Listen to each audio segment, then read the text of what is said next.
6. Zaryusu felt his body being lifted out of a pitch-black world. It was a pleasant sensation. His eyes opened. The world looked hazy through his freshly woken eyes. Where am I? Why am I sleeping in a place like this? A number of questions came to mind, and at the same time he realized he felt a weight on top of him. White. When he looked, that was the first word that came to his still groggy mind. Then, as he woke up, he understood what it was. Krusz. She was sleeping on top of him. She was alive. The relief was so strong he nearly vocalized it, but he managed to hold it back at the last second. He didn't want to wake her up. He frantically suppressed the urge to touch her.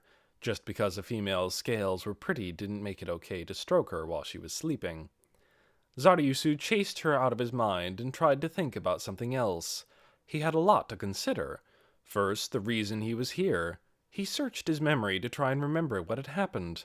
His last memory was destroying Iguva. His recollection cut off abruptly after that, but his lying here instead of being captured meant that the tribes must have won. Careful not to wake Krusz, he breathed a sigh of relief. The weight of the past few days seemed to lighten a little. Certainly, thinking with a level head, the burden was still heavy. They didn't know the true identity of their enemy yet, or what they were after. There was more than a good chance that they would attack again. No, if his hunch was right, they would come again. But just for right now, he wanted to be allowed to relax. He sighed lightly again, feeling Krusz's body heat. Then he gently flexed his muscles from head to tail. He had no problems moving. He thought he might have lost something, but everything seemed to have gone all right. Then he remembered the comrades he'd fought with. There were no other lizardmen in the room besides Krusz. Then where's Zenberu? A flicker of anxiety crossed his mind, but at the same time, the certainty that a male as strong as Zenberu couldn't possibly have welled up inside him. Perhaps responding to Zaryusu's slight movement, Krusz stretched slightly. It felt like a core had formed in her soft body. She must be about to wake up. Krusz made a cute noise. Then she flicked her hazy eyes around, taking in the area.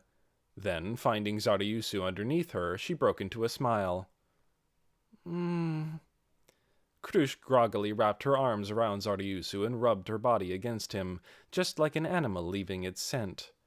Zaryusu froze and let her do as she pleased. In a corner of his mind, he had some less noble thoughts, such as, well, she started it. Her glossy white scales were cool and pleasant to the touch. The fragrant herbal scent that hung in the area was entrancing. Maybe I can put my arms around her too? As he was anguishing over the question, Krusz's eyes gradually began to focus. Then she turned them to Zaryusu beneath her. She froze. She'd stopped moving with her arms still around him. Zaryusu considered what he should say first and ended up choosing the most benign thing he could come up with. Can I put my arms around you too? Benign? In his excited state of mind, he'd thought it was. Krusz made a threatening noise and thrashed her tail around. Then she rolled away from Zaryusu's body, not stopping until she crashed into the wall. Face down, she groaned softly. He also heard her say, "Stupid, stupid, I'm so stupid." Well, I'm just glad you're safe. At those words, she must have finally regained composure. Her tail was still wriggling around, but she looked up and smiled at him. I'm glad you're safe too. Seeing her kind face, Zaryusu had something else on his mind, but he held it back with all his willpower and asked a serious question. Do you have any idea what happened after all that? Yeah, an idea. It seems like the enemy retreated thanks to your victory over Iguva, and your brother managed to beat the monsters too. Then the three of us got saved. This was all yesterday. So Zenberu isn't here, but he's... Yeah, he's safe. He must have more regenerative power than you. I heard he regained consciousness right after the healing magic was cast, and now he's probably working on post-fight cleanup. I was so unbelievably tired. I guess I passed out again after hearing that much. Krush stood up and went back to Zaryusu. When she sat down right next to him, Zaryusu moved to sit up too, but she gently stopped him. Don't overdo it. You were the one with the worst injuries out of all of us. Perhaps because she remembered him as he was then, her voice became frail. I'm glad you're safe. I'm so glad. She lowered her eyes, and Zaryusu rubbed her back to comfort her. I won't die until I hear your answer. I was worried maybe you were dead. Answer. The word made them both pause.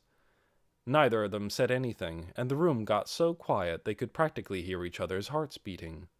Krush's tail slowly curled around Zaryusu's. The tangled black and white extremities brought to mind mating snakes. Zaryusu gazed silently at Krush. She looked back at him. They could see themselves reflected in the other's eyes. Zaryusu quietly spoke.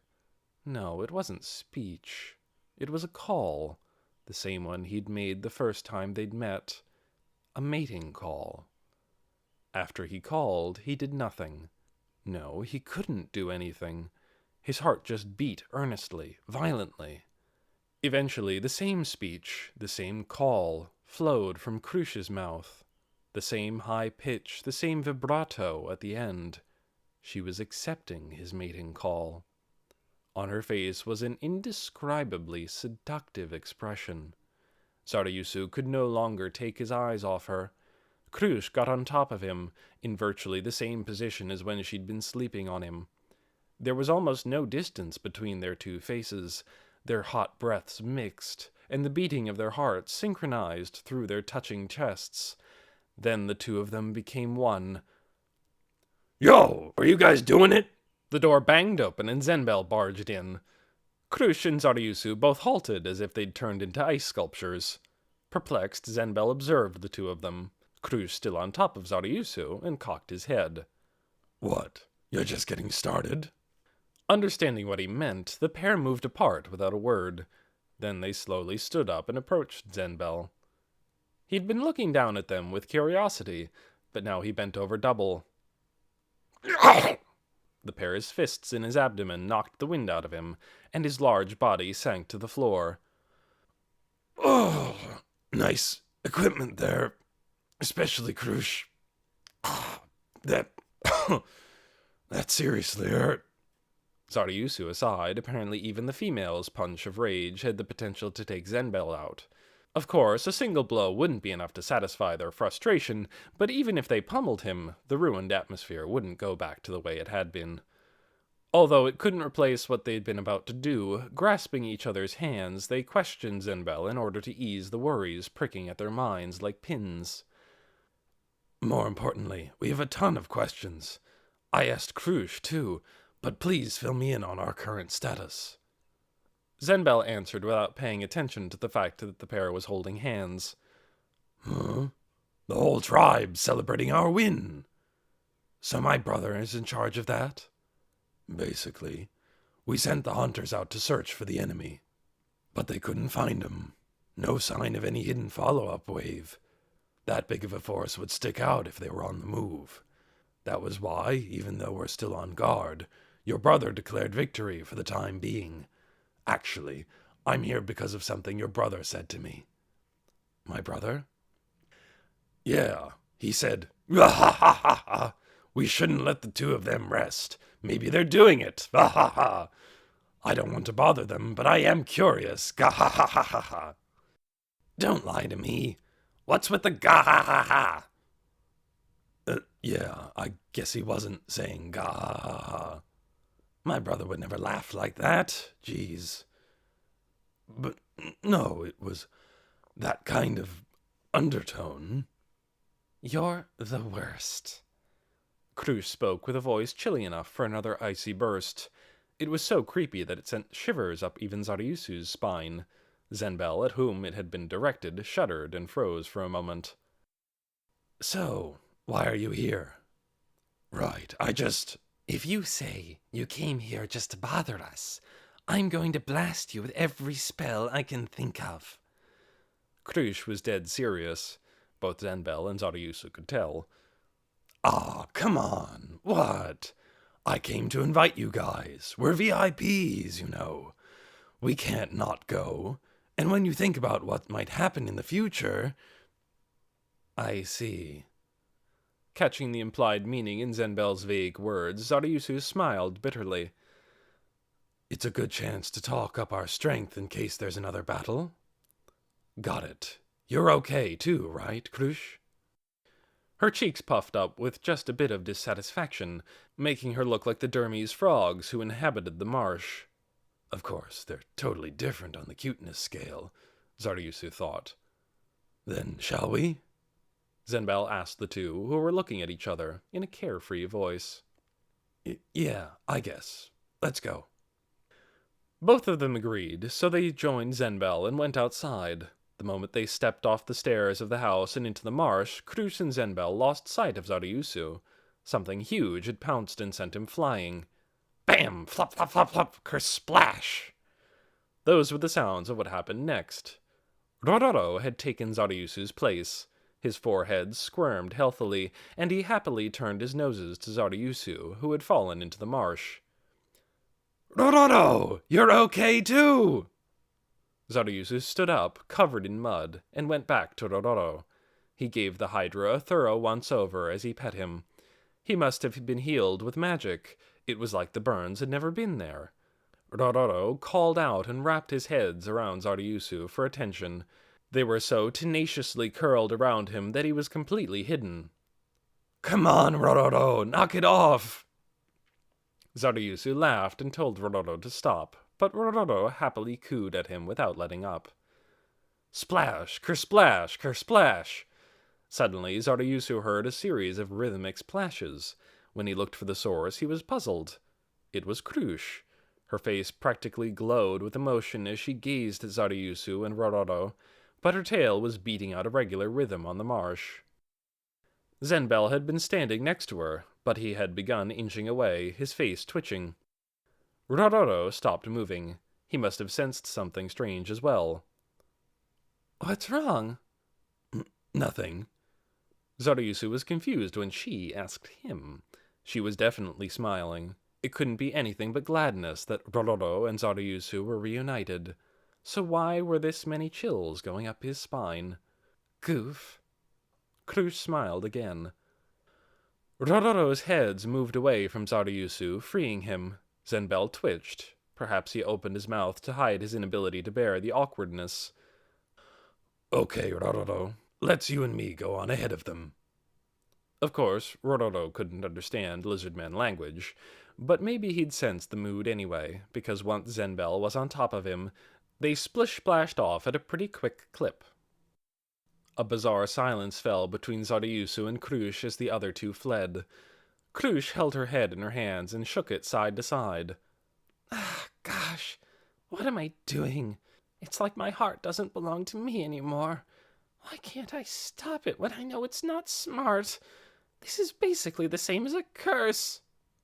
Zaryusu understood how she felt, because that's how he'd been when he first met her. Krush, honestly, I'm happy. What? A splash, bigger than the others up till now, sounded. Then Zaryusu went next to her. Listen, can you hear that? Huh? It's what we protected, and what we have to protect from now on, too. They could hear high-spirited voices partying on the wind. Everyone must have been drinking. It was a party to return the ancestral spirits and celebrate their victory, but also to mourn the dead. Normally, alcohol was a valuable item.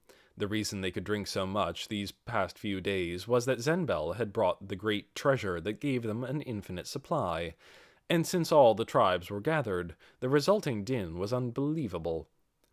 Listening to the huge racket, Zaryusu smiled at Krush next to him. Maybe nothing is over yet. Maybe the Great One, or whoever, will attack us again.